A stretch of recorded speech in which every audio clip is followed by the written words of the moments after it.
Welcome back to the Lights Out podcast, bedtime stories for boys and girls around the world. Good evening, boys and girls. Are you ready for bed? Are you all snuggled up and ready for the Lights Out bedtime story? Well, you're in for a treat tonight. The third treat of Fing by David Williams. Chapter 3, Fury. Can you guess what Myrtle demanded for her 10th birthday? In the incredibly unlikely event that you guessed a pair of exploding socks, a life-size blue whale bath toy, when it went in the bath all the water spilled out, a balloon model of the Taj Mahal, a pencil unsharpener, and a robot pea, then congratulations, you were correct and win £1. Mr. and Mrs. Meek were forced to give their daughter all these things that she demanded for her birthday. If she hadn't, Myrtle would have howled the house down.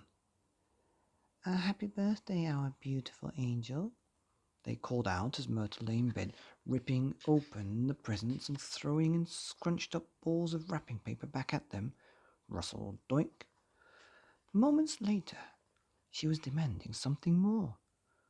What was unusual this time, though, was that the girl had absolutely no idea what that something should be. Myrtle had so many things that she couldn't think of a single thing in the world she didn't have. "I want a Fing," she announced over breakfast. The girl was scoffing an enormous ball of chocolate ice cream with 17 chocolate flakes stuck in it and an ocean of chocolate sauce on top. Yes, Myrtle had chocolate for breakfast and lunch and dinner. Well, would you say no to her? Mr. and Mrs. Meek, who were dipping their neatly cut soldiers into boiled eggs, shared a worried look. A Fing? What did she mean? "A Fing, my dearest darling?" asked Mother, putting down her book. 100 poems for ladies. "Yeah, are you deaf? A Fing." "And what's a Fing, sweetness?" inquired Father, putting down his book, 100 poems for gentlemen. "I don't know, but I want one." How do you spell it?" asked Mother. Myrtle's face went scarlet with fury. "I ain't thick. You spell it the normal way. It's a Fing. The girl thumped the breakfast table with a fist to add emphasis. Bash! All the crockery flew into the air and smashed onto the floor. Crash, bang, wallop. "Pick up the pieces now," the girl ordered. On their hands and knees, under the kitchen table, Mr. Meek whispered to his wife, "What are we to do? Our beloved offspring wants a Fing, but I don't think a Fing is a real thing. I worry a Fing is a made-up thing. We'll have to think something, replied Mrs. Meek, just before she felt a boot up the bottom. "Boof! Ouch!" she cried.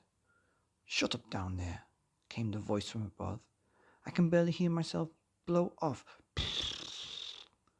Ah, that's better."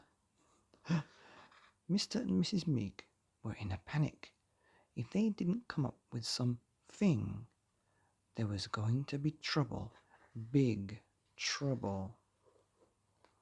The end of Part 3, Chapter 3 of Fing by David Williams. Here on the Lights Out podcast, bedtime stories for boys and girls and things around the world. Good night. And if you've listened this far to the story, thank you very much. Here at the Lights Out podcast, we are well on our way to reaching 500 ad-free stories which is halfway to the mission of 1,000 ad-free stories forever for boys and girls around the world. And if you would like to support us in this mission, if you'd like a shout out, simply reach out to us anywhere you can. We're on all the podcasting sites, on YouTube, Facebook, Instagram, Twitter, you name it. We are here, and we have over 10,000 listeners every week tuning in to the stories. So thank you very much. It'd be great to hear from some of you, and I'll say good night because it's back to the dreams now, because it's all about the dreams. Good night.